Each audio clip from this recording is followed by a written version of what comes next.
My name is Edmund Yakani, Executive Director of CEPO. Today, I have an opportunity of interacting with South Sudanese women in uniform or South Sudanese women in various security organs through their structure of South Sudan Women's Security Sector Network. Our interaction was very fruitful, very motivating, very encouraging.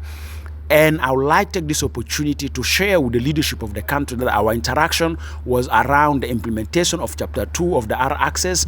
During our deliberations, I have observed some concerns that I would like to share with the leadership of the country at the level of His Excellency President, His Excellency First Vice President, and Her Excellency Vice President and Chair of Gender and Youth Cluster, and Honorable Minister of Interior, Honorable Minister of Defense, Honorable Minister of National Security. My observation is that there are institutional discrimination around women in the security sector in terms of promotions, deployments for duty, and representation in various structure of the ministries at the level of civil servants or structures of the security institutions. For instance, we realize that all state police commissioners are men without a woman. We realize that the level of the structure of the Ministry of Interior is dominated by men without representation of women. We have seen also dominance in other structures of defense and then other structures of national security. We would like to appeal to our honorable ministers at the level of the ministries of security institutions, being the Ministry of Interior, Ministry of Defense and Veteran Affairs, Ministry of National Security, that we should embrace 35% in setting the structure of our security institutions. Why should we have a leadership meeting with that representation of women at a minimum representation of 35%?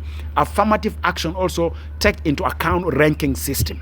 But also we need to see practice of affirmative action in deployment of women for duties, in promotion of ranks. But also I'd like to bring to your attention, Your Excellency President and Your Excellency Vice President, Chair for Gender and Youth Cluster, and Your Excellency First Vice President, that senior women in all security organs does not enjoy the privileges of the ministry compared to their fellow men of the same rank in terms of mobility, in terms of care, in terms of protection. So I would like to raise this, that this sounds to be a discrimination against women in uniform by the institutions of the security organs.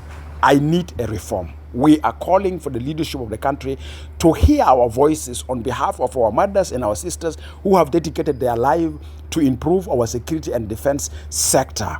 Please, let's treat also the role of women in uniform equally with the men in uniform. That is my appeal, and I wish to hear a response from the concerned institution. And Your Excellency President, we are your voters. We want to see women are marching side by side with the men in security and defense sector. Thank you very much.